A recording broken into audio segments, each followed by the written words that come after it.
Selamat pagi Bapak Ibu saudara sekalian yang ada di Rekinden maupun yang ada di rumah masing-masing. Kita patut bersyukur kepada Tuhan karena Tuhan masih memberi kita kesempatan, undangan lebih tepatnya, untuk menikmati persekutuan dengan Allah Tritunggal, Pencipta, Penebus dan Pemelihara hidup kita. Karena itu ini kehormatan bagi kita. Kita manfaatkan sebaik-baiknya, fokus menyenangkan hati Tuhan di dalam ibadah ini. Mari kita berdiri bersama-sama, mengambil saat teduh untuk bersyukur atas semua kebaikan Tuhan, sekaligus menyiapkan diri kita di dalam ibadah. Mari kita mengambil saat teduh.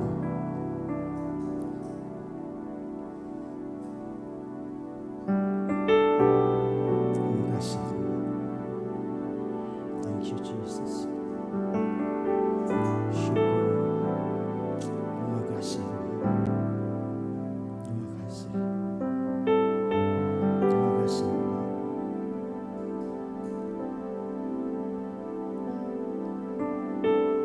Jemaat Tuhan, arahkanlah hatimu kepadanya.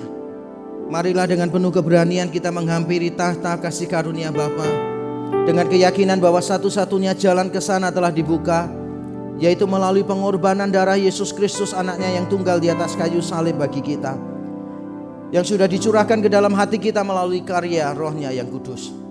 Turunlah atas kita sekalian rahmat, berkat dan anugerah-Nya yang akan menyempurnakan ibadah kita hari ini. Amin. Jemaat dipersilakan duduk kembali.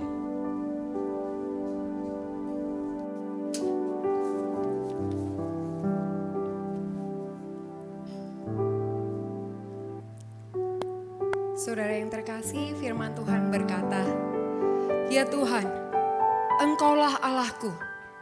Aku mau meninggikan Engkau, mau menyanyikan syukur bagi nama-Mu. Sebab dengan kesetiaan yang teguh, Engkau telah melaksanakan rancangan-Mu yang ajaib dan yang telah ada sejak dahulu."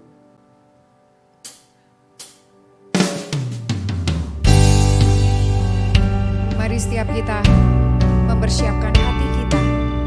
Kita mau memberikan yang terbaik untuk kemuliaan nama-Nya.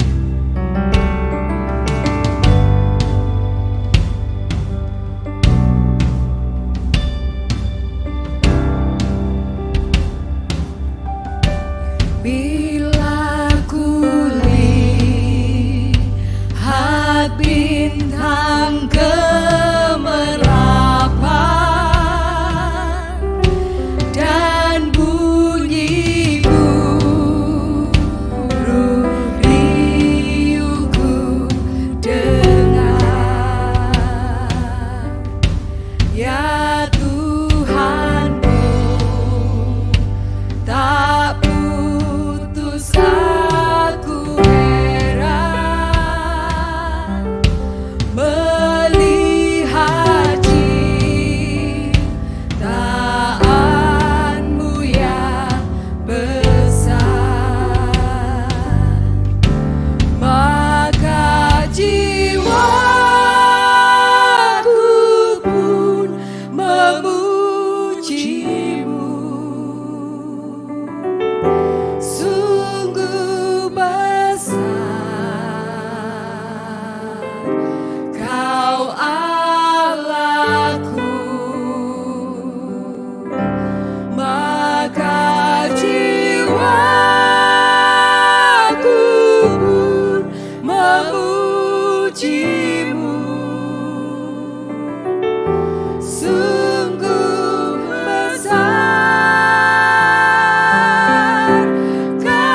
Jika kita mengaku dosa kita, maka Ia adalah setia dan adil, sehingga Ia akan mengampuni segala dosa kita dan menyucikan kita dari segala kejahatan. Mari setiap kita datang kepada Tuhan, mengakui setiap kesalahan, mengakui setiap pelanggaran yang sudah kita lakukan. Mari setiap kita merenungkan, anugerah Allah sudah begitu besar, nyata di dalam hidup kita. Apakah kita sudah memberikan yang terbaik untuk Dia?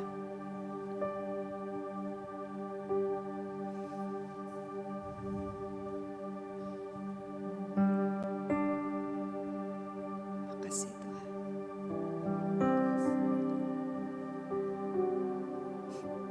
Makasih Tuhan.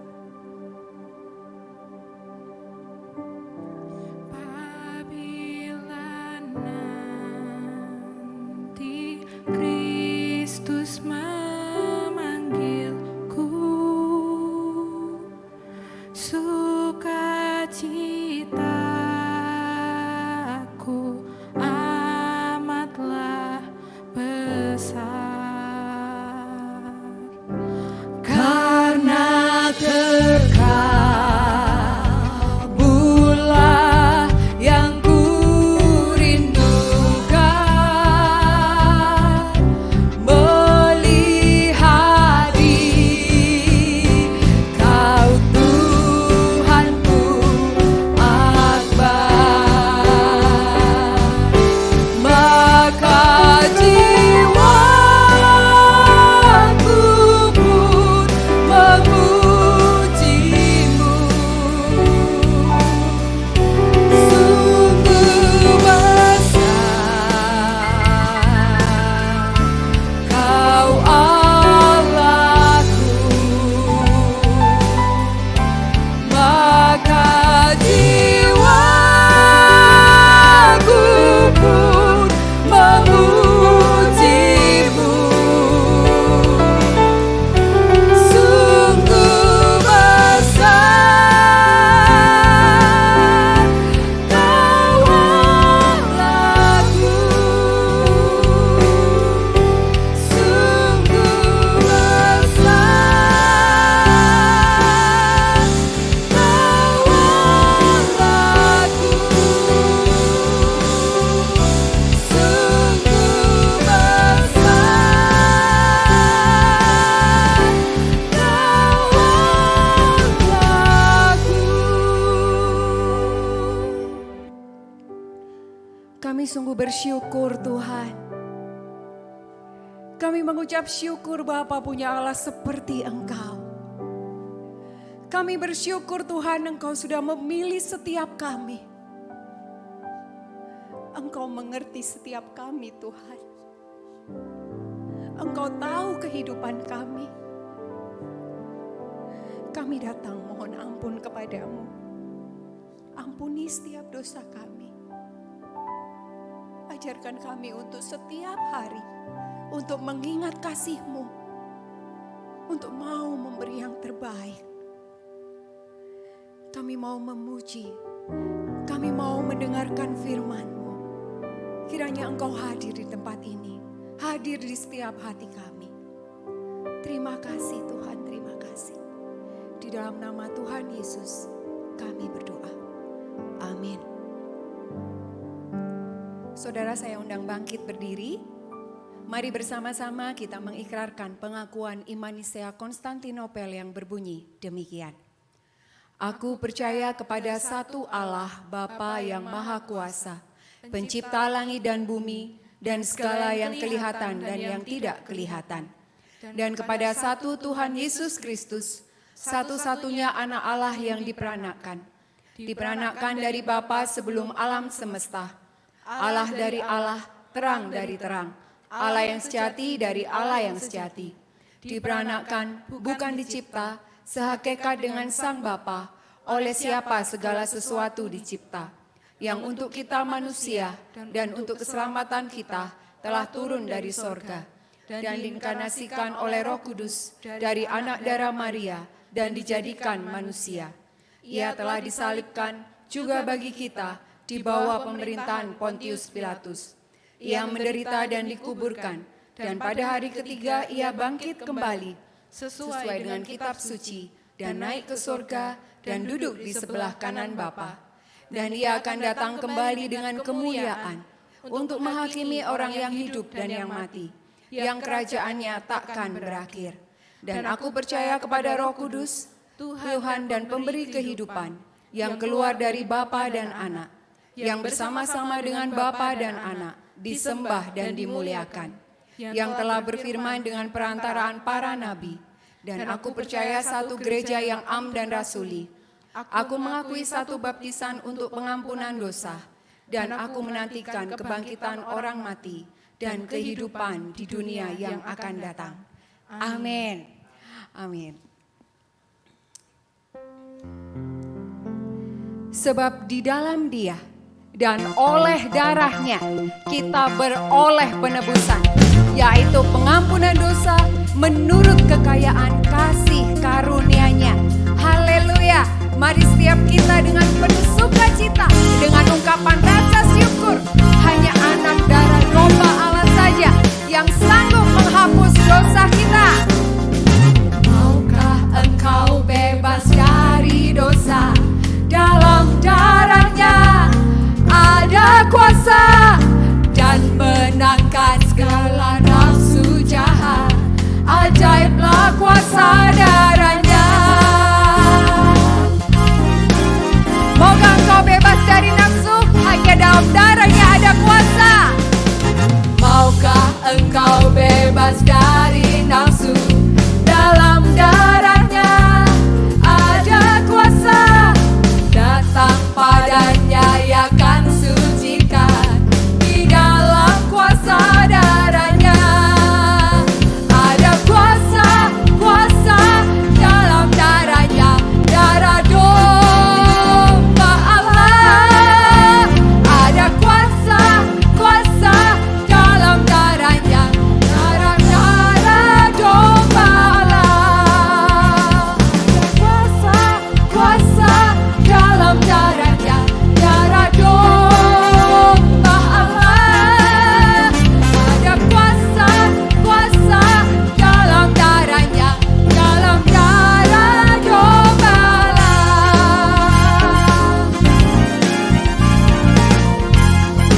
Allah sudah menebus dosa kita. Allah sudah memberikan yang terbaik buat kita.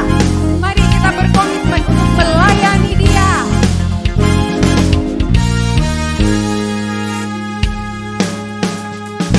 Maukah engkau melayani Yesus? Dalam darahnya ada kuasa, amin. Dan dibasuh oleh darah kudus. Di dalam kuasa darahnya ada kuasa, kuasa dalam darahnya, darah domba Allah. Ada kuasa, kuasa dalam darahnya, dalam darah domba Allah. Ada kuasa, kuasa dalam darahnya, darah domba Allah. Ada kuasa, kuasa dalam darahnya, dalam darah domba Allah. Dalam darah domba Allah.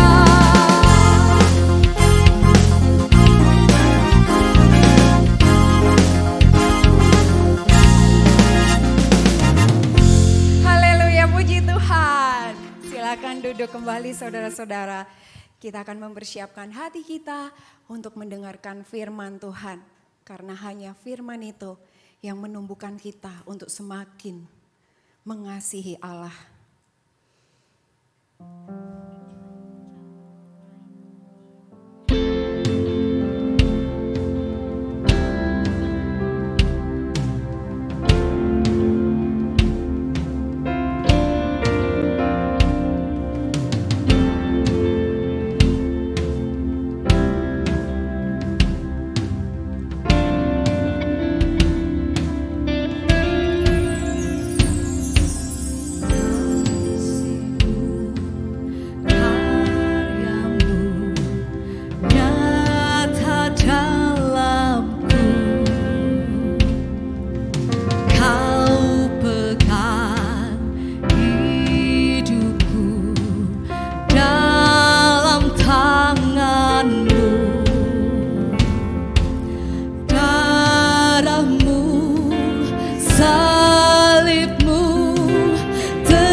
bagimu ya Tuhan.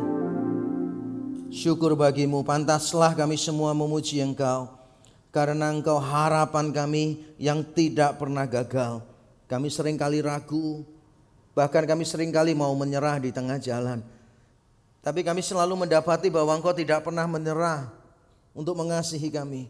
Bahkan ketika kami lari dari Engkau, Engkau terus mengejar kami, supaya Engkau bisa memeluk kami dengan erat di dalam kasih-Mu. Dan kami bersyukur, kami semua mengakui keberadaan kami masing-masing kami sampai pada hari ini. Semua karena anugerah-Mu yang menopang kami ya Tuhan. Terima kasih. Engkau tidak pernah gagal untuk mengasihi kami, tidak pernah menyerah untuk mengasihi kami.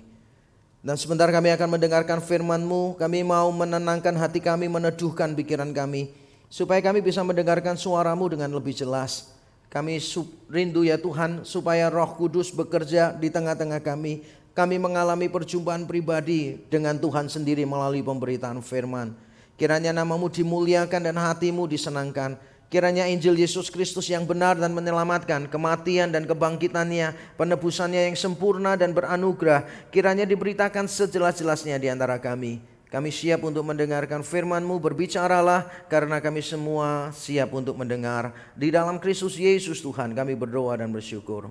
Amin. Nah, puji Tuhan Bapak Ibu Saudara sekalian, Tuhan masih memberi kita kesempatan untuk mendengarkan firman Tuhan. Dan sekali lagi tidak henti-hentinya saya mengatakan ini adalah anugerah Tuhan. Ini adalah sarana anugerah karena Tuhan tahu betapa lemah, berdosa dan terbatasnya kita semua. Saya dan Bapak Ibu Saudara sekalian.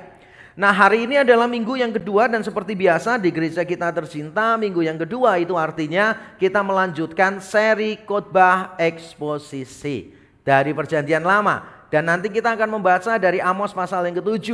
Wow, luar biasa perjalanan Amos ini tidak mudah Bapak Ibu Saudara ya. Kitab yang sangat sulit sekali bagi saya yang menyampaikan, yang menafsirkan maupun bagi Bapak Ibu. Sehingga mendengarkan rentetan seri kitab Amos seperti berada di dalam kekekalan. Dan kita bertanya-tanya kapan selesainya. Nah, luar biasa ini sudah pasal yang ke-7. Berarti nanti tinggal pasal 7, pasal 8 dan pasal yang ke-9. Nah, untuk hari ini izinkan saya memulai dengan sebuah pertanyaan yang gampang susah. Sebetulnya jawabannya gampang, tapi kalau dipikir-pikir sebetulnya susah juga. Pertanyaannya adalah ini. Kira-kira satu kata apa yang bisa menggambarkan Allah di dalam Alkitab yang kita alami? Satu kata benda yang bisa menggambarkan Allah. Pertanyaan ini jelas sukar untuk dijawab sebetulnya. Allah itu tidak terbatas. Menggambarkan Dia menggunakan sejuta kata juga tidak akan pernah cukup. Apalagi diminta menggambarkan satu kata untuk Allah. Jelas bukan pekerjaan rumah yang gampang bagi kita. Tapi kira-kira kalau saya bertanya satu kata benda yang menggambarkan Allah apa kira-kira? Jawabannya mungkin beda-beda, takut salah ya. Biasa orang reform tuh kalau di kebaktian takut jawab salah gitu. Kita beraninya menyalahkan orang ya, takut terlihat salah, luar biasa ya. Oke, saya akan mencoba menebak apa yang ada di dalam pikiran Bapak Ibu Saudara sekalian. Jawabannya silakan lihat ke saya baik-baik, konsentrasi. Saya akan menyatukan frekuensinya lebih dulu gitu. Dan saya akan menebak, nah kata yang ada di dalam pikiran Bapak Ibu Saudara yang ada di sini maupun di rumah adalah kata kasih. Ya, beberapa menganggukkan kepalanya. Kasih, Allah itu kasih. Wah, tidak salah dong kita jawab begitu. Ada ayatnya, Allah adalah kasih. Wah, bukti kasih Allah dinyatakan mengutus anaknya mati di atas kayu salib untuk kita. Wah, kelihatannya ini klise banget bagi kita. Tapi saya ingin mengajak kita merenung sebentar. Kira-kira kalau pertanyaan yang sama kita tujukan kepada penganut keyakinan yang lain atau agama yang lain, kira-kira jawabannya sama enggak? Pernah enggak memikirkan itu? Pertanyaan ini tuh bagi kita tuh look so easy.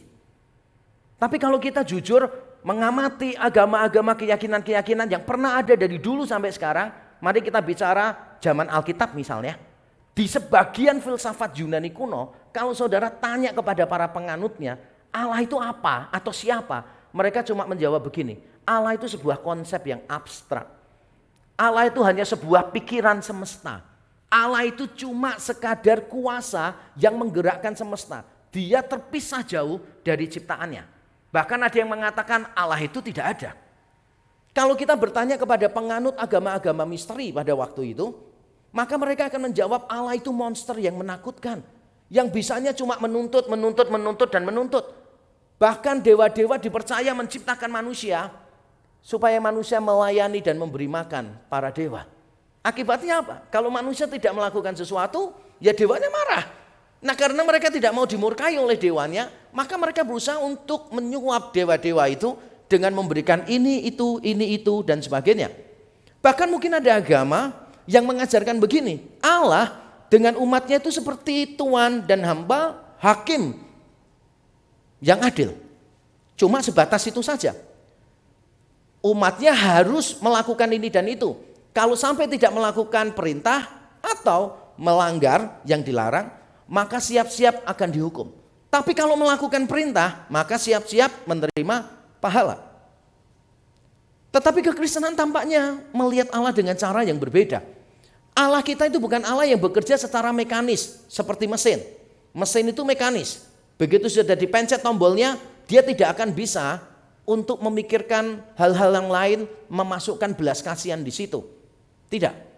Saya dulu mahasiswa nggak punya duit, pada waktu fotokopi ternyata salah fotokopi. Miring. Mesinnya itu ya tetap jalan tuh.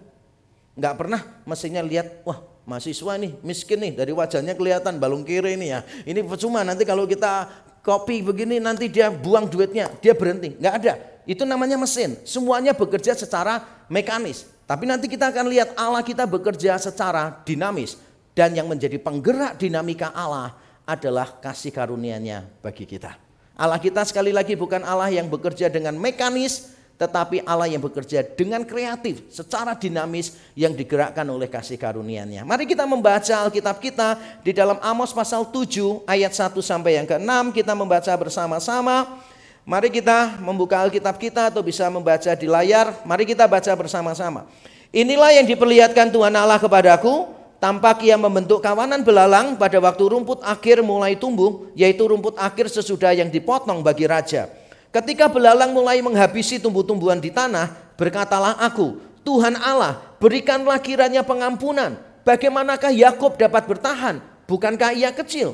Maka menyesallah Tuhan karena hal itu. Itu tidak akan terjadi, firman Tuhan. Ayat 4-6.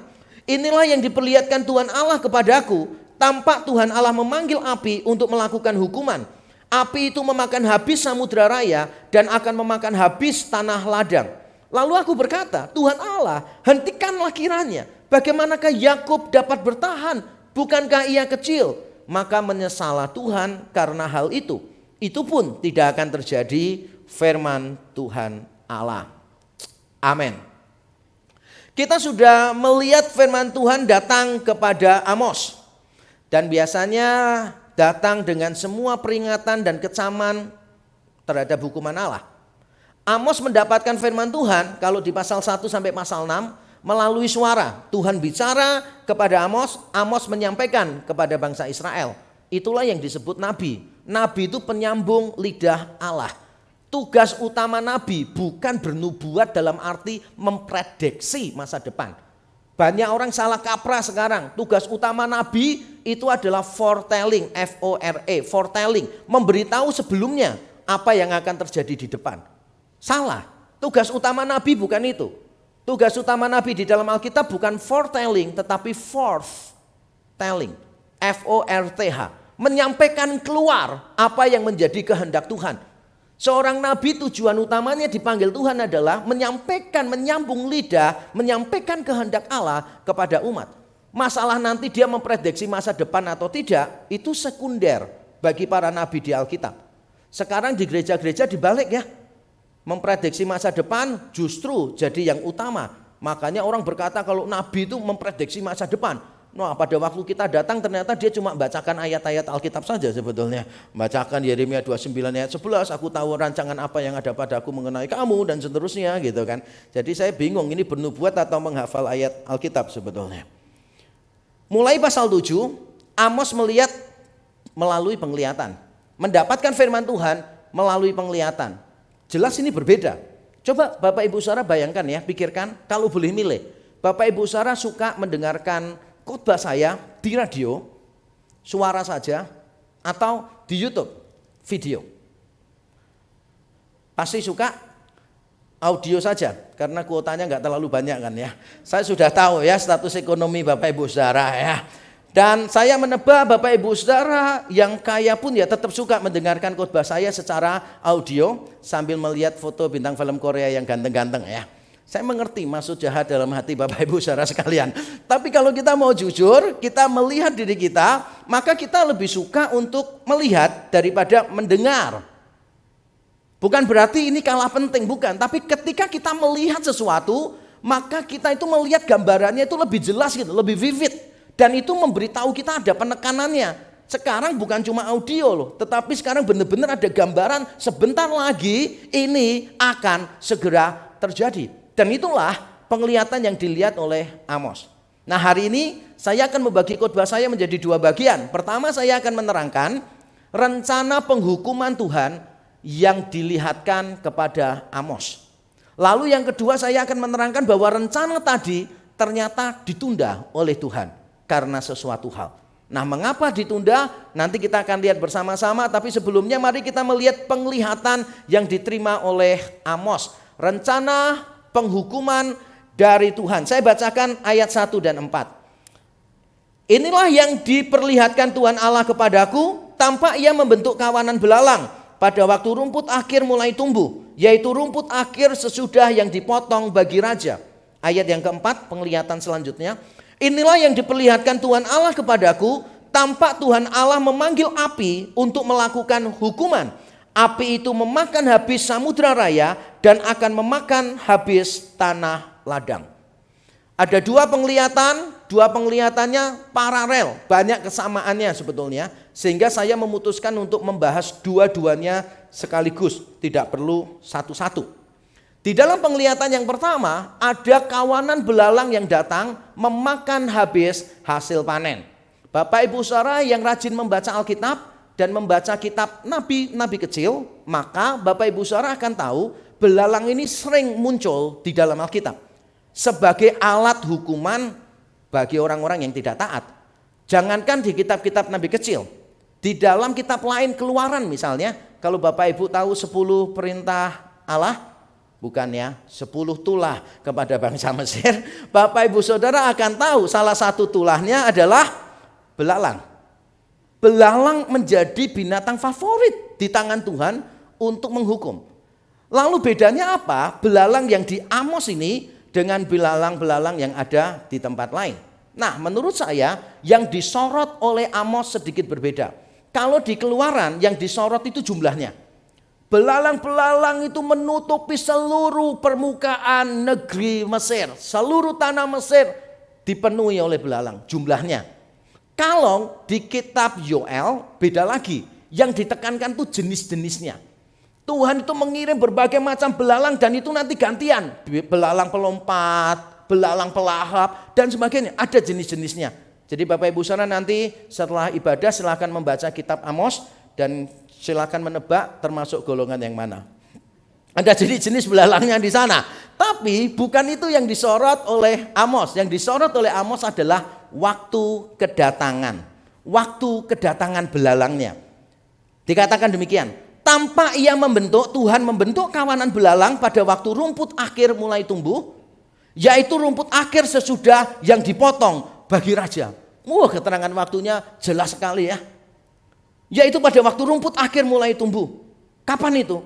Yaitu pada waktu rumput akhir sesudah yang dipotong bagi raja. Keterangan waktunya sangat membantu sekali.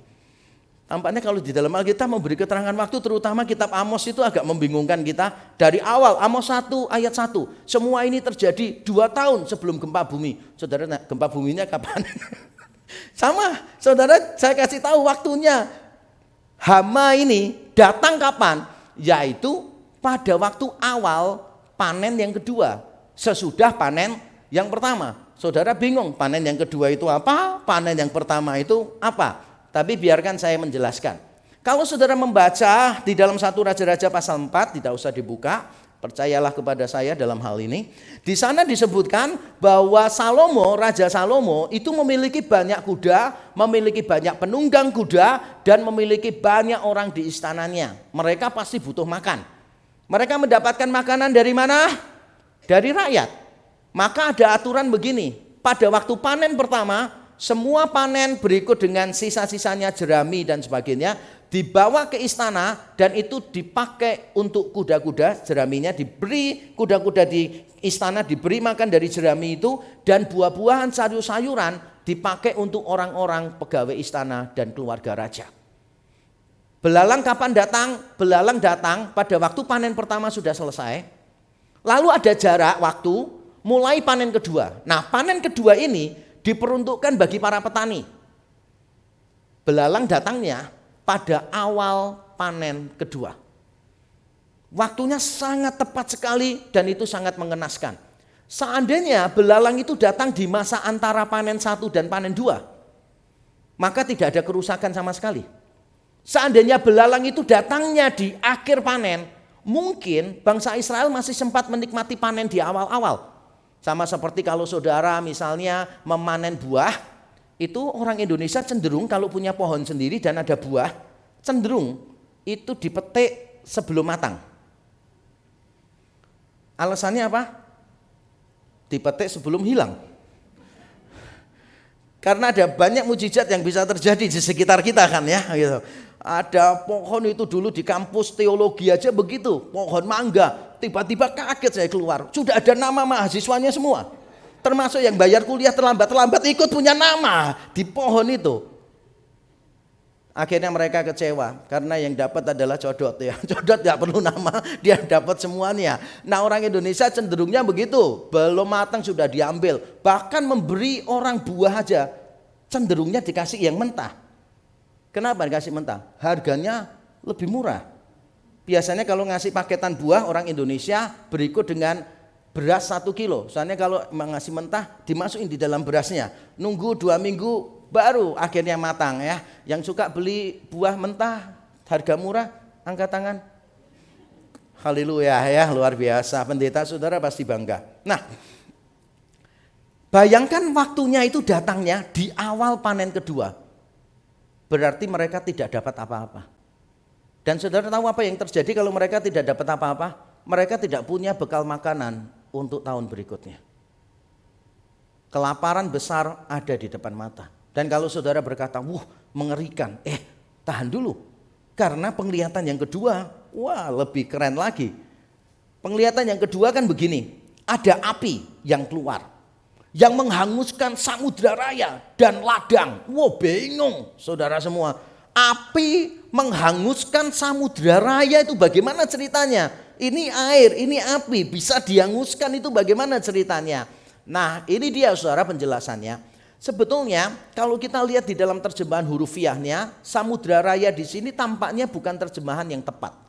Di antara semua versi bahasa Inggris yang mirip dengan Lembaga Alkitab Indonesia Terjemahan Baru adalah New Living Translation.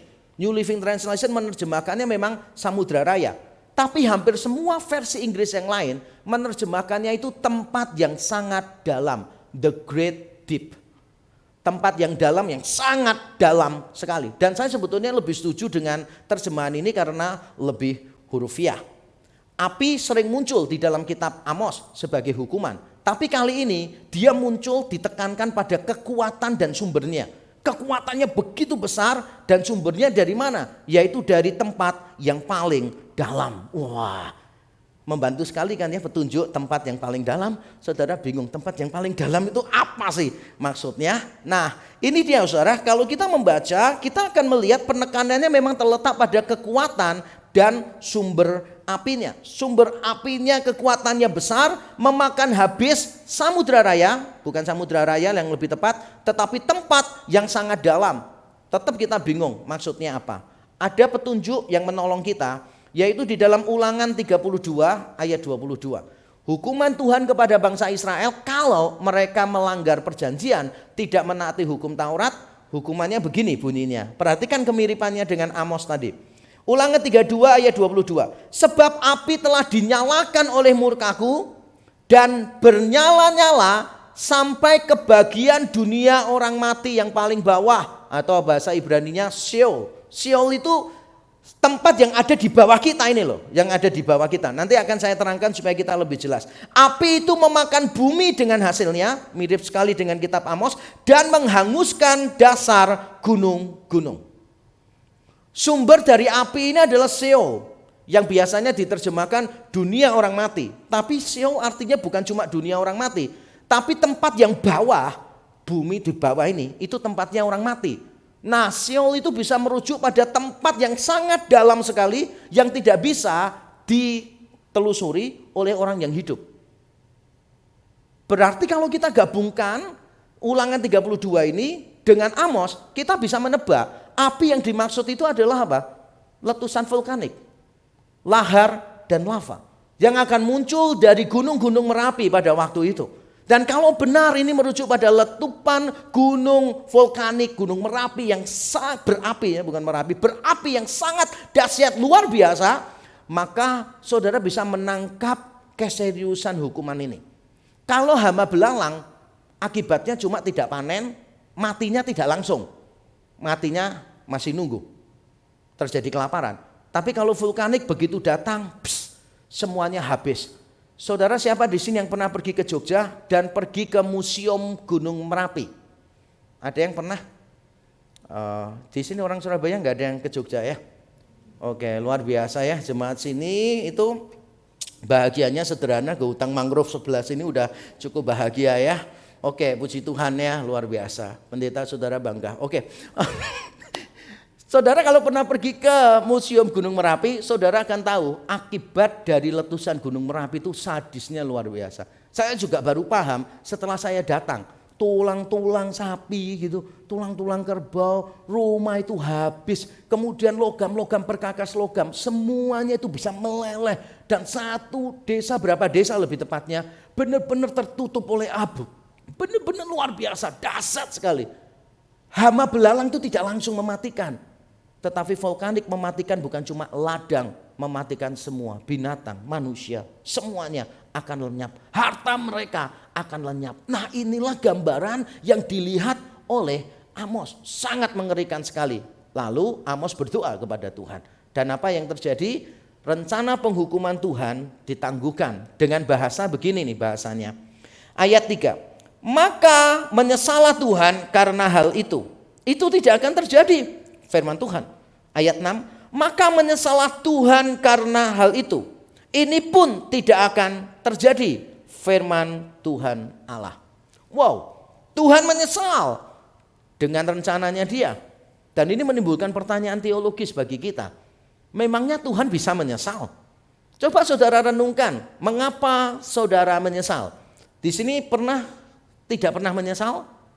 Pasti pernah menyesal. Kita ngambil keputusan yang kita sesali. Mengapa kita menyesal? Ya karena kita ini tidak tahu apa yang akan terjadi di depan. Tidak tahu. Berikutnya kalaupun kita tahu, kita tidak berkuasa untuk mengubahnya. Tahu sih, mungkin akan terjadi begitu. Tapi kita tidak berkuasa mengubahnya. Saya kemarin bincang-bincang dengan beberapa mahasiswa STT Ahmadius yang belum menikah, saya memberikan masukan. Hati-hati dalam memilih pasangan hidup. Karena apa yang menjadi kelebihan pada waktu pacaran bisa menjadi kekurangan pada waktu pernikahan. Apa yang dibanggakan pada masa pacaran bisa menjadi sumber persoalan pada waktu perkawinan. Ada orang yang suka dengan ceweknya itu karena manja banget gitu. Ceweknya itu kayak manja, dikit-dikit itu kayak gelindot, orang Jawa bilang gitu loh saudara, pegang terus gitu kan. Wah, kemudian ceweknya itu kayak ribut gitu, apapun ribut terus gitu. Dan seneng nih cowoknya, waduh ini kalau punya istri kayak begini enak ya kan. Wah, serami terus rumah, gak usah dibelikan TV sama tape recorder, rame terus aja gitu kan ya. Wah, udah tahu nih, wah seneng. Wah ternyata begitu nikah, dia kagetnya setengah mati. Ini benar-benar kayak penyiar radio tunggal 24 jam. Radionya dimatikan nggak bisa, saudara. Menaranya diturunkan tetap siaran terus dia. Sehingga orang merasa kayak, waduh kok keterlaluan sih. Kamu kok cerewetnya luar biasa. Ya dia jawab, ya kamu kan dulu suka sama aku karena aku cerewet. Ada juga cewek yang suka cowok itu pelan gitu, cool banget. Cowoknya tuh tidak mudah emosional, tenang banget gitu saudara. Jadi cowoknya ini tidak pernah kena sariawan gitu. Sehingga butuh minuman yang adem-adem tuh nggak pernah. Karena memang orangnya tuh kayak tenang banget gitu kan ya. Nggak mudah terprovokasi. Orangnya dia apa-apain itu pokoknya tenang, nggak bales gitu. Wah, dia bilang ini dia cowok idaman gitu kan. Setelah dinikahi terjadi masalah. Istrinya dihina orang di depan umum, suaminya tenang aja. Istrinya sampai nyenggol gitu kan ya. Kamu kok nggak bantu aku? Ngangkat apa kok perlu dibantu? Enggak, bela aku gitu kan ya. Kenapa bela? Ini enggak ada wajib militer gitu kan. Istrinya merasa kayak kamu tuh kurang memperjuangkan aku, ngerti enggak gitu kan ya. Nah, kelebihan di masa pacaran jadi kekurangan pada waktu perkawinan. Loh, saya juga mengalami kok.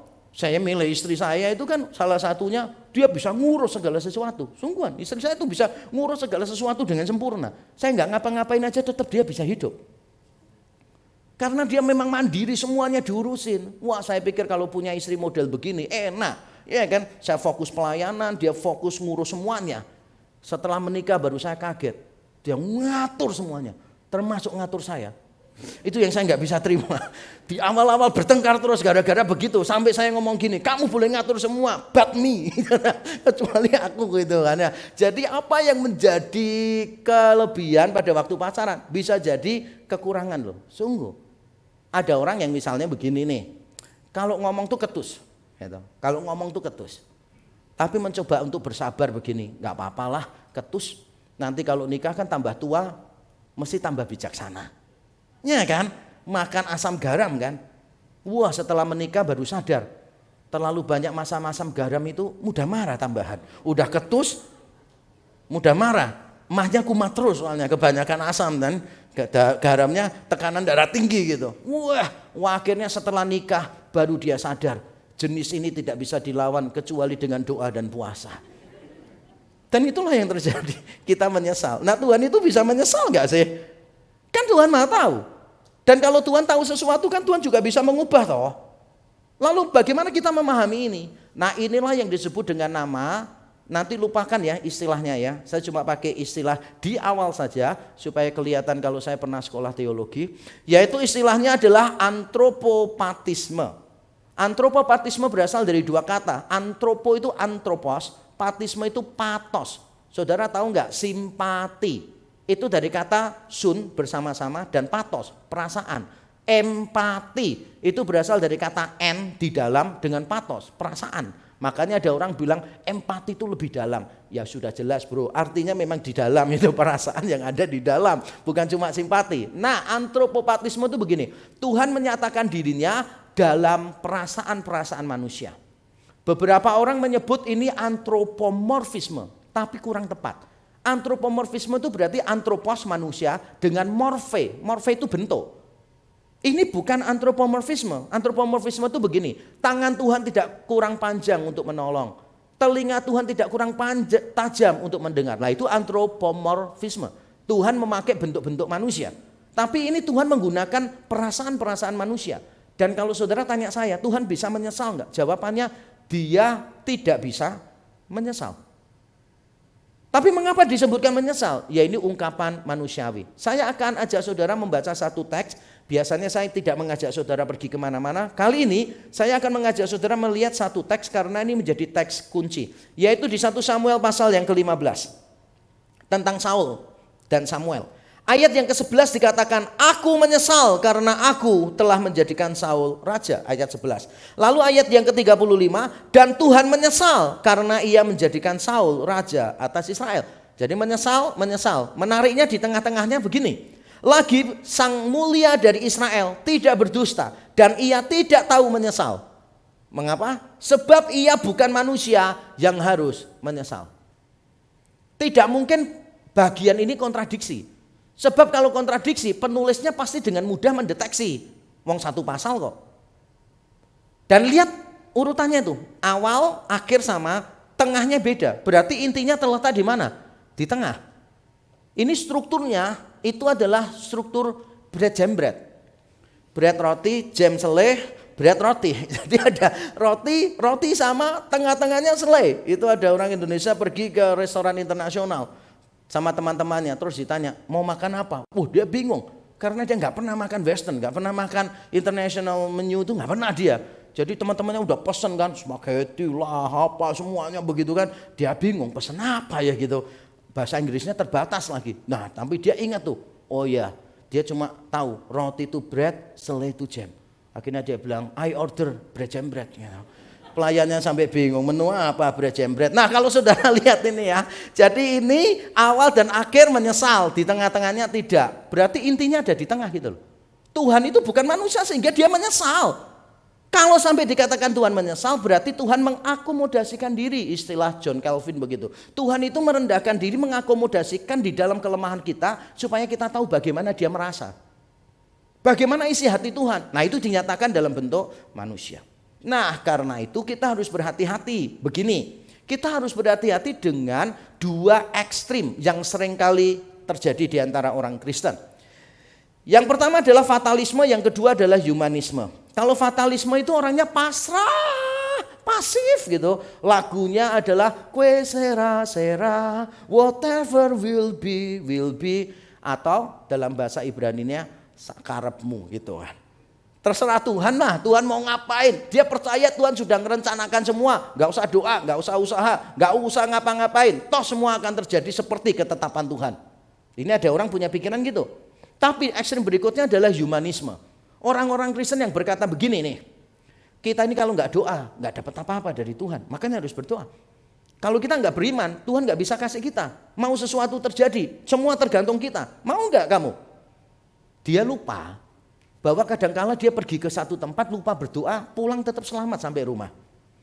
Dia lupa bahwa Allah kita adalah Allah yang memberikan jauh lebih banyak daripada yang mampu kita doakan atau pikirkan. Berarti ada hal-hal tertentu yang Tuhan kasih tanpa kita berdoa. Benar atau betul? Bukan berarti doa nggak penting. Tuhan menetapkan doa juga supaya kita menerima sesuatu. Tapi begitu kita mengatakan begini, semua berarti tergantung saya. Wah, kita telah terjebak pada humanisme. Tapi kalau sudah berkata begini, semua tergantung Tuhan kok. Whatever we do itu doesn't matter kok. Gak ada gunanya, ngapain kita melakukan berusaha? Berarti fatalisme. Alkitab mengajarkan kepada kita di tengah-tengahnya. Lalu bagaimana kita memahaminya? Begini dia kalimatnya, saya coba untuk menjelaskan begini. Doa bukan upaya untuk mengatur Allah, melainkan untuk merealisasikan rencana Allah demi pengungkapan kebaikan Allah. Kebaikannya apa? Dia yang bebas secara tidak terbatas berkenan untuk bekerja melalui doa manusia yang terbatas. Sekali lagi saya terangkan dalam bahasa lain supaya kita bisa lebih memahaminya. Doa itu tidak untuk mengatur Allah. Tidak untuk mengatur Allah. Alkitab mengajarkan kepada kita jelas kok. Ingat ya, Samuel berkata apa? Diajarin oleh Imam Eli. Ya Tuhan berbicaralah sebab hambamu mendengar. Berarti doa itu kita ingin Tuhan menyatakan kehendaknya, kita ingin dengar. Bukan untuk ngatur Tuhan. Tapi manusia-manusia modern tampaknya membalikkan itu. Tuhan, aku mau berbicara, dengarkanlah. Kita yang mencoba mengatur Tuhan. Ada beberapa orang yang konsepnya begitu. Doa mengubah Allah, tidak. Doa mengubah rencana kekal Allah, tidak. Tapi jangan salah, doa itu mengubah keadaan kita. Karena kita nggak pernah tahu keadaan kita sekarang ini, apa keadaan kita sekarang ini, apakah nanti akan terus begitu atau tidak di dalam rencana kekal Allah. Kita nggak pernah tahu. Maka tugas kita adalah berdoa. Dan di dalam kedaulatan Tuhan, Tuhan itu bekerja melibatkan doa-doa kita memang. Tuhan punya rencana kekal nih. Dan dia merealisasikan rencananya dengan banyak cara. Termasuk tanpa manusia juga dia merealisasikan. Tapi ada beberapa hal yang Tuhan realisasikan dengan cara apa? Melibatkan kita manusia. Melibatkan doa kita. Sehingga Alkitab berkata kalau kamu tidak berdoa kamu tidak dapat apa-apa. Tapi itu bukan untuk semua hal. Untuk beberapa rencana Allah, Allah mengaturnya, dia bekerja melalui doa. Kalau saudara tidak berdoa, saudara tidak dapat. Tapi ada rencana-rencana Allah yang lain yang tetap akan terjadi walaupun saudara tidak melakukan apa-apa. Injil sampai ke suku-suku Trabekan, saudara tidak mau pergi ke sana, tetap saya yakin Injil akan sampai di sana. Karena itu rencana kekal Allah. Saudara tidak mau, Tuhan akan pakai orang lain. Kalau saudara mau, berarti kehormatan bagi saudara dilibatkan Allah di dalam rencananya. Kita harus melihat doa, berkali-kali saya mengajarkan. Doa itu bukan memberitahu Tuhan apa yang kita mau. Tapi mencari tahu apa yang Tuhan mau. Bukan memberitahu Tuhan apa yang kita mau. Tapi mencari tahu apa yang Tuhan mau bagi kita. Doa itu dipakai Tuhan untuk merealisasikan rencana kekalnya ini. Makanya kita harus berdoa. Cuma sayangnya orang-orang Kristen itu dengan berbekal ketetapan Allah sejak kekal yang tunggal dan kekal tidak berubah. Westminster Confession of Faith bagian yang ketiga, God foreordained whatsoever comes to pass, gitu kan. Dengan dasar itu Allah menetapkan segala sesuatu yang akan terjadi. Kita jadikan itu alasan untuk tidak berdoa. Salah. Dan saya tahu saudara jarang berdoa. Wajah saudara kelihatan wajah penuh dosa. Kalau saya altar call sekarang mungkin banyak yang maju. Karena kita selama ini berpikir bahwa doa itu kayak apa sih? Semuanya sudah ditetapkan Tuhan. Kita seringkali jatuh kepada fatalisme. Benar atau betul? Merasa doa gak ada gunanya apa-apa. Dan itu salah. Tapi tentu saja bukan sembarang doa. Kita ini harus tahu cara berdoa yang benar. Nah, cara berdoa yang benar ada dua. Yang pertama adalah doa harus dilandaskan pada kemurahan Allah. Doa harus dilandaskan pada kemurahan Allah. Di ayat 2a dan 5a, Amos berkata begini, Tuhan, dia bilang, Tuhan, ampunilah. Lalu dia berkata begini, Tuhan, hentikanlah. Tapi Amos tidak memberikan alasannya sama sekali. Dia tidak memberikan alasan mengapa Tuhan harus melakukan itu. Karena memang Amos tidak punya alasan. Dan Tuhan juga tidak punya alasan. Kecuali karena anugerahnya semata. Amos bisa enggak sih berkata begini, Tuhan berikanlah pengampunan. Hentikan hukuman itu. Karena bangsa Israel ini dulu jelek-jelek begini. Yang masih berjasa loh Tuhan. Dulu. Masa dulu pernah loh mereka melakukan ini. Tidak loh, Amos tidak berkata begitu. Amos juga tidak berkata begini, Tuhan kalau kamu menghabiskan bangsa ini, apa kata dunia? Coba pikirin deh. Enggak. Amos cuma berkata begini, Tuhan berikan pengampunan. Tuhan hentikanlah. Tidak ada alasan. Kenapa? Karena Amos memang tidak punya alasan. Bangsa Israel memang berbuat dosa terus menerus. Bangsa Israel memang pantas untuk dihukum Tuhan. Amos datang kepada Tuhan bukan sebagai seseorang yang menawar kehendak Tuhan, tapi dia berserah penuh pada anugerah Tuhan. Karena dia sadar bahwa dia pantas, bangsa Israel pantas untuk dihukum.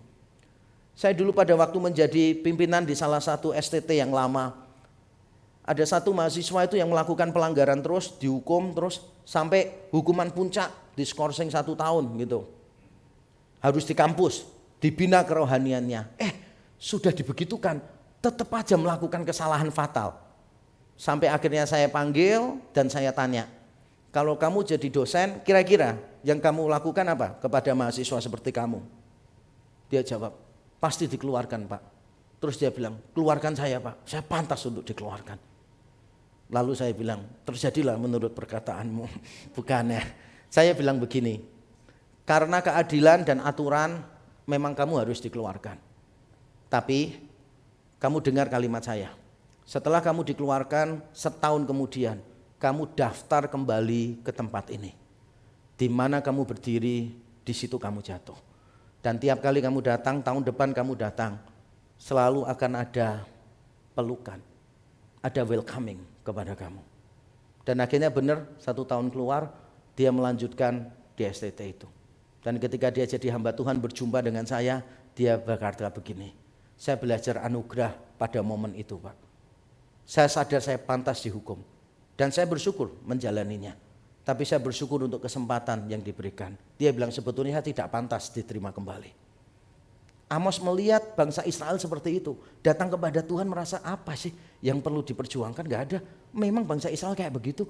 Dan Tuhan langsung membatalkan rencananya. Tuhan tidak bilang begini, oke, Amos, kamu mau berhenti ini, berhenti. Oke, tapi ada syarat dan ketentuan berlaku ya. Syaratnya ini. Tidak loh. Tuhan langsung berkata, oke, aku hentikan. Amos hanya bergantung kepada kemurahan Tuhan. Dan kemurahan Tuhan kadangkala Tuhan nyatakan melalui doa kita. Bukan berarti sekali lagi doa mengatur Allah, bukan.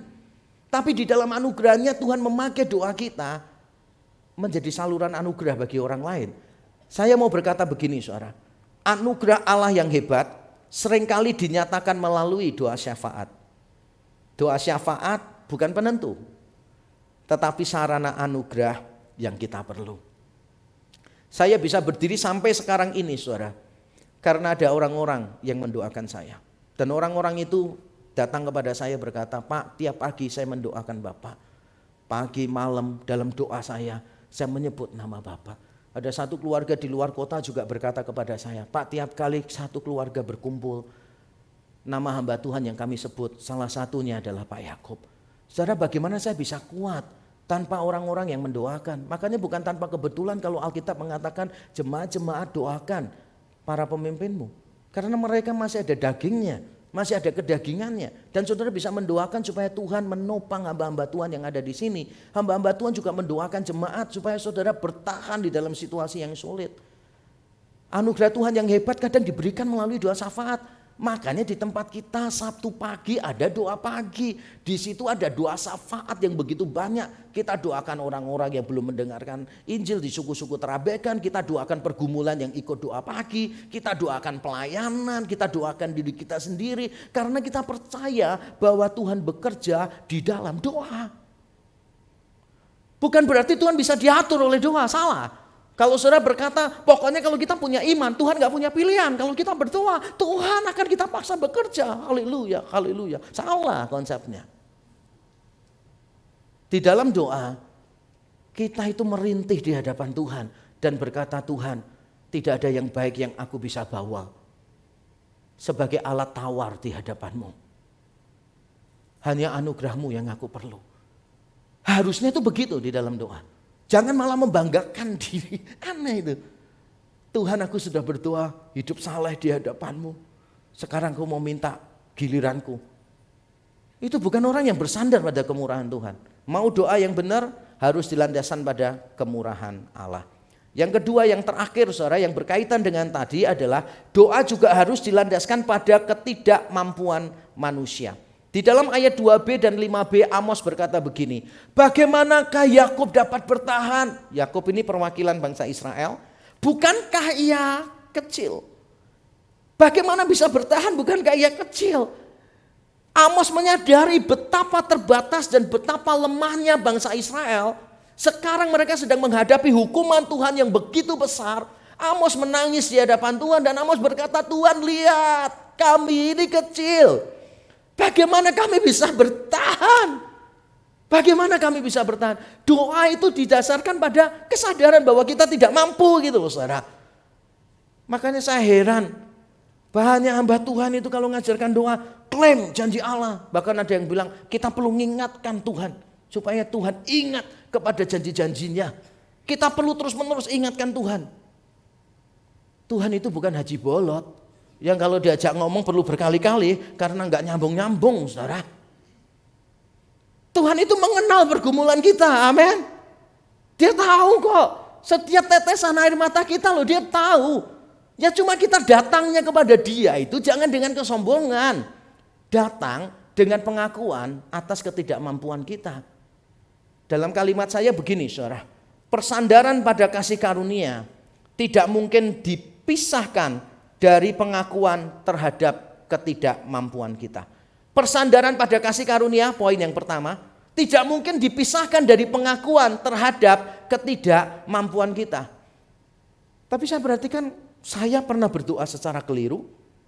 Saya mendengar banyak orang bersaksi, cerita kepada saya, doanya juga keliru. Contoh nih, doa keliru itu begini, datang kepada Tuhan begini. Ada orang cerita ke saya, Pak, saya ini sudah doa kepada Tuhan Pak. Dan saya ngomong gini, Tuhan saya ini guru sekolah minggu sudah lama. Sejak kecil saya melayani Tuhan sebagai guru sekolah minggu. Mana pernah aku tidak setia. Sekarang aku minta Tuhan sembuhkan saya. Menjadikan pelayanannya dia, jasanya dia sebagai alat tawar di hadapan Tuhan. Berarti dia merasa dirinya mampu, merasa dirinya hebat. Pernah enggak saudara itu berkata begini, Tuhan tolong saya, sembuhkan saya ya Tuhan. Kalau saya nggak sembuh, bagaimana nasib pelayanan ini? Bagaimana nasib gereja ini kalau nggak ada saya? Kalau saya jadi Tuhan, saya teriak, lebih baik mungkin. Kita merasa diri kita tidak tergantikan. Dan kita merasa semuanya itu kayak porosnya kita ini loh. Saya pastikan, saya maupun saudara tidak ada hari ini. Alam semesta tetap berjalan seperti biasa.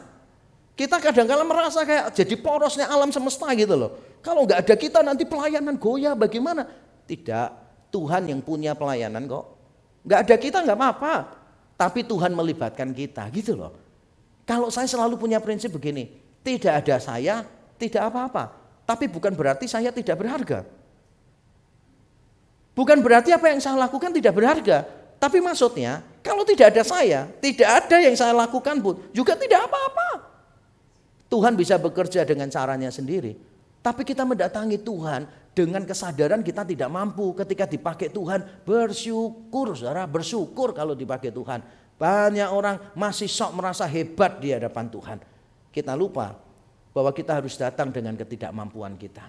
Saya akan menutup khotbah saya dengan mengajak saudara membaca kalimat terakhir ini. Mari kita membaca bersama-sama kalimat ini. 1, 2, 3. Orang yang masih merasa diri bisa tidak akan mengalami kasih karunia Allah secara sempurna. Mereka yang merasa diri berjasa berarti belum menyadari keseriusan dosa-dosanya. Kalau saudara menyadari betapa seriusnya dosa saudara, untuk diselamatkan saja, saudara tidak pantas. Apalagi untuk dipakai Tuhan di dalam pekerjaannya. Diselamatkan saja loh, tidak pantas. Bagaimana bisa ada orang yang sombong di dalam pelayanan itu? Saya hampir gak bisa pikir. Kalau ada orang yang merasa diri sombong di dalam pelayanan, kamu diselamatkan aja anugerah. Bahkan Alkitab mengajarkan apa? Yakobus 4 berkata begini, kalau Tuhan menghendaki, besok saya akan hidup dan melakukan ini dan itu. Untuk hidup aja kita tuh perlu berkata jika Tuhan menghendaki. Kok ada sih orang yang merasa dirinya begitu penting? Jangan. Begitu saudara merasa diri penting, saudara tidak akan mengalami kuasa Tuhan secara sempurna. Saya tidak mengatakan bahwa kuasa Tuhan ditentukan oleh kita. Saya bicara tentang pengalaman kita, bukan pada kuasa Tuhannya, bukan pada kasih karunia Tuhan. Kasih karunia Tuhan selalu sempurna. Tapi kita kadang-kala merasakannya tidak selalu sempurna. Kenapa? Karena kita masih menganggap bahwa kita masih punya tenaga, kita masih punya sesuatu, masih punya jasa, masih punya sesuatu yang kita bisa banggakan begitu. Dan terlihat sekali banyak orang saksi di persekutuan, di gereja, kesaksiannya pertama aja bagus. Saudara, Tuhan itu luar biasa, saudara. Pekerjaan saya terpuruk, tapi akhirnya Tuhan berkati. Wah, orang langsung mau dengerin kan. Ya saya ingat saudara pelajaran-pelajaran yang dulu saya pelajari semuanya. Dan saya juga punya banyak teman yang bisa membantu saya. Akhirnya saya terus semuanya. Sehingga pada saat selesai kesaksian orang melihat gini, wih hebat ya orang itu. Kalau saudara cerita kepada orang lain tentang keberhasilan saudara dan orang lain berkata, wih kamu hebat, maka ceritamu salah. Harusnya ketika kita memberikan kesaksian, orang lain berkata begini, wih gila ya anugerah Tuhan dalam hidup orang ini ya. Orang ini penuh dengan kelemahan, penuh keterbatasan. Tuhan bisa pakai luar biasa. Mana yang menjadi pengalaman hidup kita? Kita mencerminkan anugerah Tuhan yang semakin besar atau menonjolkan kemampuan kita? Hari ini saudara, apapun keadaan saudara yang ada di gedung ini maupun di mana saja. Mungkin saudara sedang terpuruk dalam keadaan yang benar-benar mengenaskan. Dan saudara tidak bisa melihat jalan keluar. Saudara berada di dalam pergumulan yang begitu berat. Sehingga saudara berharap saja takut. Karena takut kecewa untuk kesekian kalinya. Tapi hari ini Tuhan mengingatkan kita. Tuhan bekerja di dalam doa kok. Ketika kita tidak bisa melakukan apa-apa. Mungkin itu artinya Tuhan sedang berkata kepada kita. Ayo lebih banyak berdoa. Ayo lebih banyak berdoa. Ketika saudara tidak bisa melakukan apa-apa dan saudara mendenggelamkan diri di dalam doa bersandar penuh pada kemurahan Tuhan, mengakui saudara tidak mampu, saudara akan mengalami tangan Tuhan bekerja di tengah-tengah hidup saudara. Mungkin saudara sedang mendoakan orang lain yang belum mengenal Tuhan. Orang lain yang tidak mau bertobat yang sedang menuju hukuman Tuhan. Mari seperti Amos berdoa, minta anugerah Tuhan. Supaya Tuhan bekerja, supaya orang itu mendengar Injil dan akhirnya diselamatkan. Saya percaya Tuhan kita bisa bekerja melampaui dari apa yang mampu kita pikirkan atau kita doakan. Mari menjadi pendoa-pendoa di hadapan Tuhan. Mari kita tunduk kepala.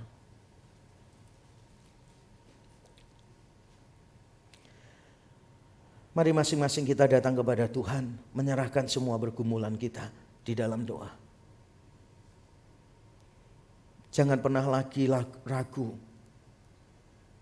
bahwa Tuhan bisa bekerja melalui doa. Ketika saudara tidak mampu melakukan apa-apa, disitulah saudara akan mengalami kuasa Tuhan yang sempurna. Mari datang kepada Tuhan. Jangan putus asa, jangan lepas harap. Dia Allah yang tidak pernah gagal, Dia Allah yang bisa dipercaya. Dia Allah yang tidak pernah menyerah. Dia tidak pernah menyerah untuk mengasihi kita. Mungkin saudara sudah capek dengan kehidupanmu, pernikahanmu, pekerjaanmu, kesehatanmu. Mari datang kepada Tuhan. Tuhan memberikan kesegaran, Tuhan memberikan jalan keluar. Terima kasih. Bapa di surga, terima kasih untuk firman-Mu ya Tuhan. Ampuni kami ya Tuhan. Kalau selama ini kami memandang rendah doa, kami kurang berdoa. Kami berpikir bahwa doa tidak bisa mengubah apapun juga. Kami menjadi orang-orang yang skeptis dengan kuasa Tuhan yang bekerja melalui doa. Ampuni kami hamba-Mu yang menyampaikan. Ampuni kami umat-Mu ya Tuhan. Tolong kami supaya kami lebih sering berdoa. Dan di dalam doa biarkan kami bergantung hanya kepada kemurahan-Mu saja. Kami tidak sedang tawar-menawar apalagi membuat klaim-klaim di hadapan-Mu. Bukan. Kami datang dengan ketidakmampuan kami. Kami datang dengan keyakinan bahwa Tuhan mencari hati yang hancur. Jiwa yang remuk Tuhan tidak akan pandang hina. Kami datang dengan keyakinan bahwa setiap tetesan air mata kami Tuhan tampung di dalam kirbat-kirbat-Mu. Every tear matters to you. Dan itulah sebabnya kami bersyukur Tuhan. Terima kasih. Engkau Allah kami umat-Mu. Engkau milik kami. Dan kami menjadi milik-Mu. Di dalam Kristus Yesus kami berdoa dan mengucap syukur. Amin. Tuhan memberkati kita.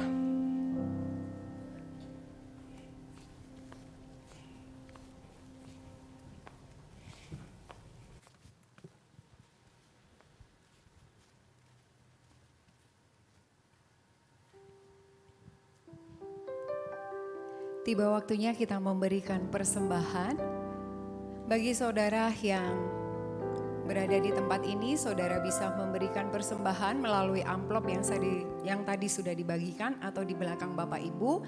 Nanti amplop tersebut bisa dimasukkan ke dalam kotak persembahan. Bagi saudara yang beribadah secara online, Bapak Ibu bisa memberikan persembahan melalui transfer rekening ke yang tertera di layar. Nats persembahan minggu ini terambil dari kitab Mazmur pasal 86 ayat 12. Aku hendak bersyukur kepadamu ya Tuhan, Allahku, dengan segenap hatiku dan memuliakan namamu untuk selama-lamanya.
pujikan dengan bertepuk tangan. Heran oleh Roh Kudus, ku sadar dosaku, dan dalam firman ku kenal siapa penebus. Seluruh jalan hidupku tetap rahasia, namun ku jumpa ajalku dan nampak wajahnya. Namun ku tahu apa yang ku percaya. Tahu yang ku percaya, dan aku yakin kan kuasanya. Ia menjaga yang ku taruhkan hingga harinya kelak.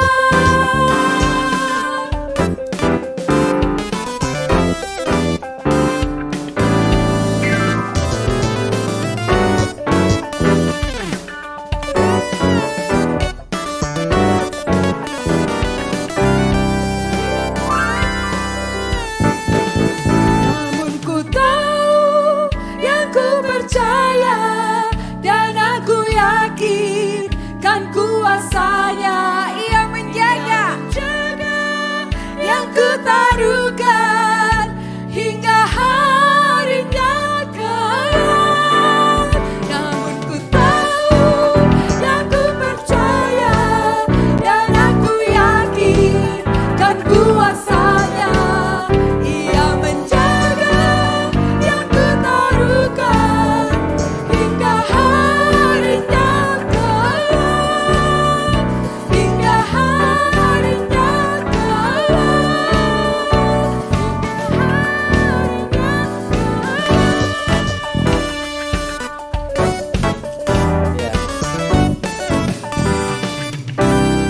Ya, mari kita berdoa, menyerahkan persembahan kita dan menaikkan pokok doa syafaat kita. Bapa di surga, terima kasih kami bisa memberikan sesuatu kepada Tuhan. Kami menyadari tidak ada yang kami punya yang tidak kami terima dari Tuhan. Semua yang kami punya adalah pemberian-Mu dan kepercayaan-Mu kepada kami. Kami bersyukur Tuhan memberi kami kemauan untuk memberi, dan Tuhan memberi kami kemampuan untuk memberi, dan sekaligus Tuhan memberi kami kesempatan untuk memberikannya sekarang ini.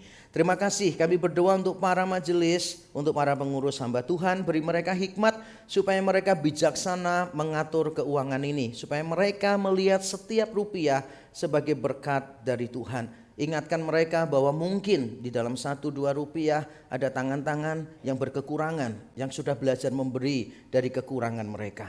Tolong supaya kami didapati Tuhan menjadi penata layan keuangan yang bertanggung jawab di gereja ini dan bagi kerajaan Tuhan di muka bumi. Terima kasih ya Tuhan. Kami ingin menyerahkan untuk situasi di Indonesia ke dalam tangan Tuhan.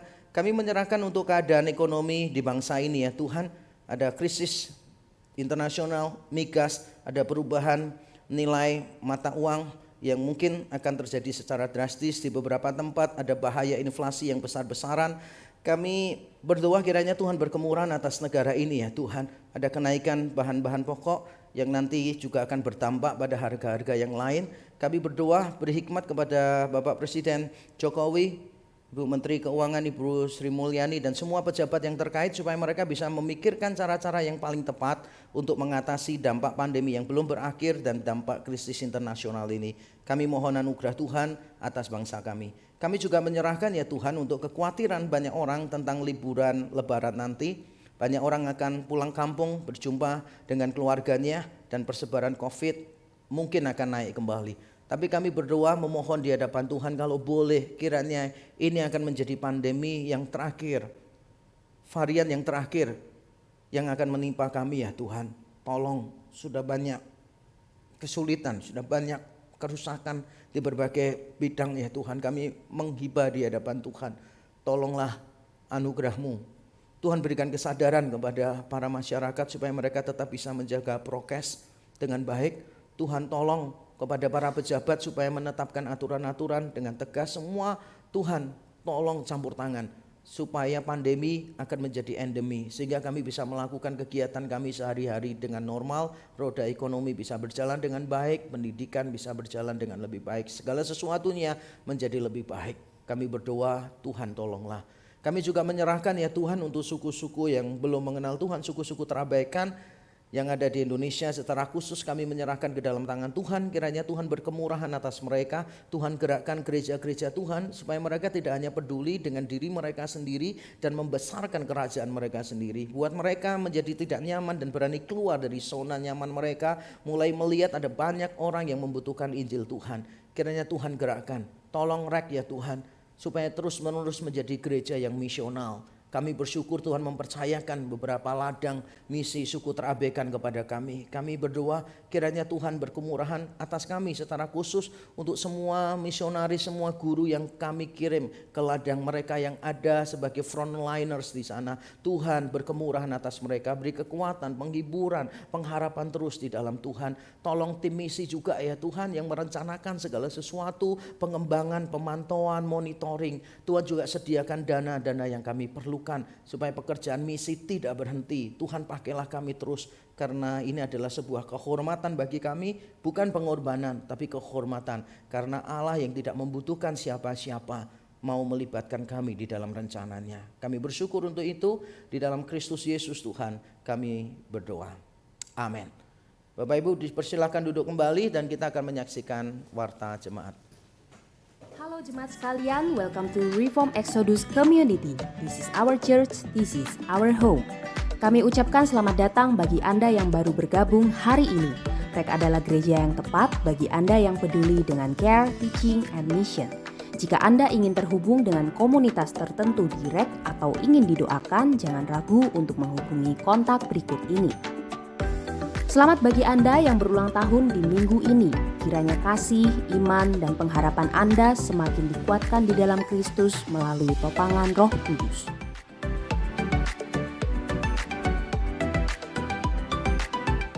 Mari luangkan beberapa menit untuk mendoakan dan mengucapkan selamat kepada jemaat REK yang akan berulang tahun di minggu depan.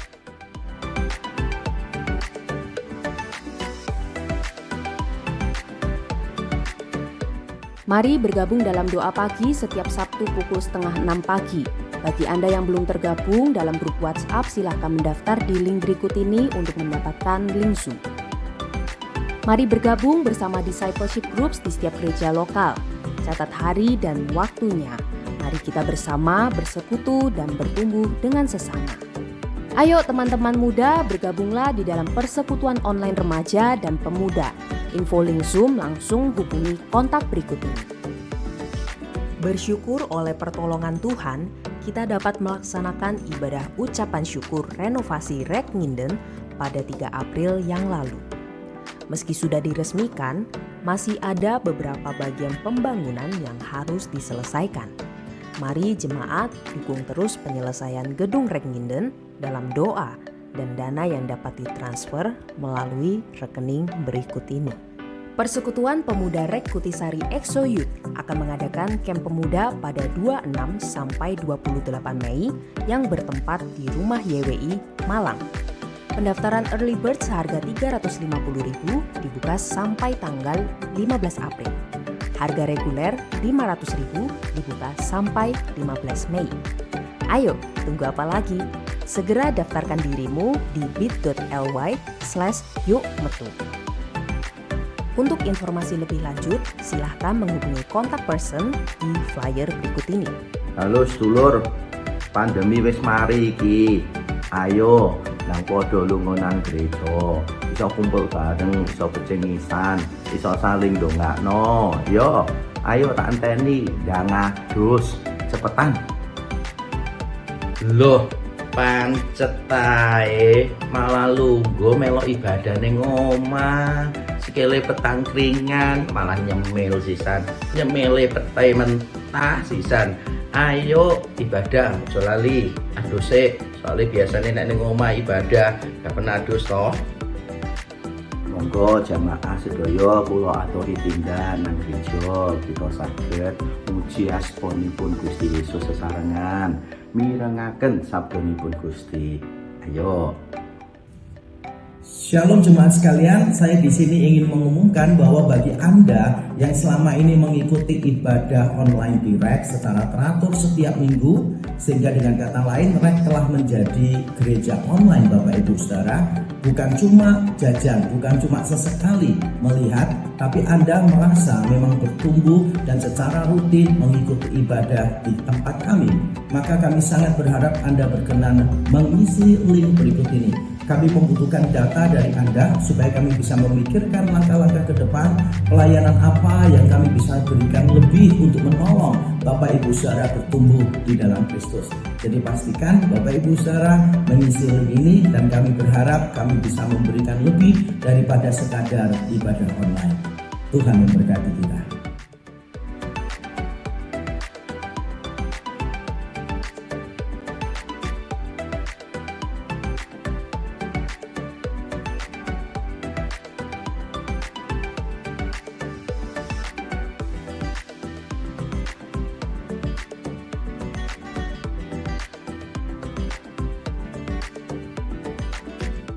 Sekolah Minggu REK Nginden mengadakan lomba dalam rangka Hari Paskah bertajuk Menghafal Ayat Bersama Keluarga.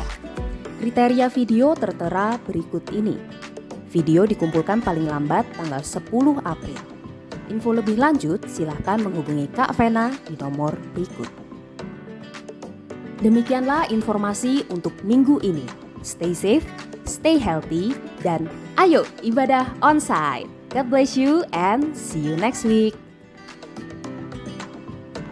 Ya, ada beberapa hal yang saya mau highlight di sini. Yang pertama adalah untuk Jumat Agung ya. Jumat Agung, silahkan mendaftar secepatnya karena kuotanya sebentar lagi akan penuh. Bagi Bapak Ibu Saudara yang mau datang secara onsite di tempat ini, silahkan mendaftar terlebih dahulu. Kemudian ibadah Paskah diadakan di masing-masing gereja lokal. Bapak Ibu Saudara bisa melihat sendiri. Kalau lupa pengumumannya nanti nonton rekaman YouTube-nya bisa dilihat kembali. Nah, kemudian untuk Paskah sekolah minggu perlu mendaftar. Jadi Bapak Ibu Saudara silakan mendaftarkan anak-anak Bapak Ibu di kebaktian Paskah sekolah minggu depan. Dan jangan lupa membuat video-video, lomba video tadi supaya bisa mendapatkan hadiah ya kalau nggak salah ya. Ada hadiahnya atau enggak saya nggak tahu ya. Mungkin cuma upahmu besar di surga biasanya kalau orang reform gitu ya. Keselamatan saja gratis, mosok menang lomba dapat ya. Nah, orang reform banget ya. Oke, jadi nanti Bapak Ibu Saudara bisa siapkan videonya. Dan yang terakhir saya mau menekankan tentang pembangunan STT Amadius. Jadi sudah ada progresnya, sudah dicor lantai yang kedua ya, berarti di atas tempat parkirnya udah mulai dicor dan akan terus dibangun di atasnya. Bantu terus dalam doa, dalam dana. Doakan untuk para pekerja supaya mereka bisa bekerja dengan baik. Itu saja yang mau saya sampaikan. Mari kita bagi berdiri bersama-sama.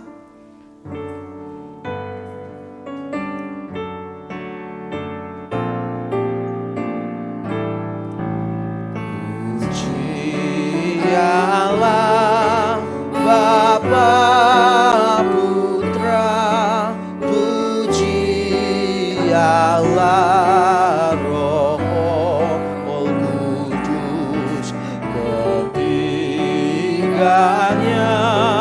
yang esa, pohon selamat, sumber berkah.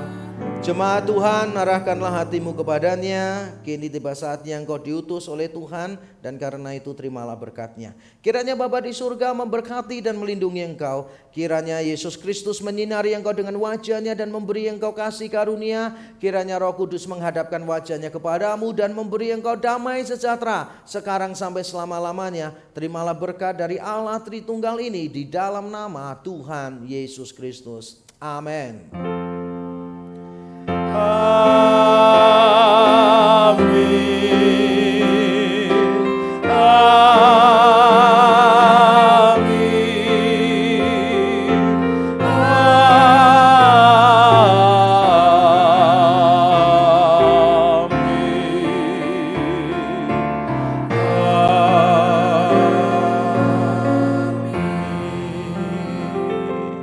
Jemaat dipersilakan duduk kembali, mengambil saat teduh, kebaktian selesai, Tuhan memberkati kita.